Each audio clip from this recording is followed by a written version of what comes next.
যুক্তরাষ্ট্র প্রবাসী বৃহত্তর সিলেটবাসীদের সামাজিক সংগঠন জালালাবাদ অ্যাসোসিয়েশন অব আমেরিকার ইফতার ও দোয়া মাহফিল ধর্মীয় ভাবগম্ভীর পরিবেশে অনুষ্ঠিত হয়েছে।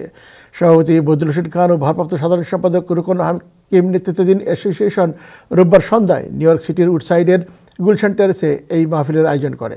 অনুষ্ঠানের প্রধান অতিথি ছিলেন নিউ ইয়র্কে বাংলাদেশের কনসাল জেনারেল মোহাম্মদ নুরুল হুদা। এতে কমিউনিটির বিশিষ্ট ব্যক্তিবর্গ সহ সর্বস্তরের বিপুল সংখ্যক প্রবাসী বাংলাদেশি অংশ নেয়। পবিত্র কোরআন থেকে তেলাওয়াত ও বিশেষ দোয়া মোনাজাতের মধ্য দিয়ে ইফতার মাহফিলের আনুষ্ঠানিকতা শুরু হয়।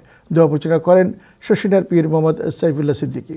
সংগঠনের ভারপ্রাপ্ত সাধারণ সম্পাদক রুকন হাকিমের পরিচালনায় এতে সভাপতি বদরুল হোসেন খান সহ অতিথি ও কমিউনিটির বিশিষ্ট ব্যক্তিবর্গ সংক্ষিপ্ত বক্তব্য রাখেন।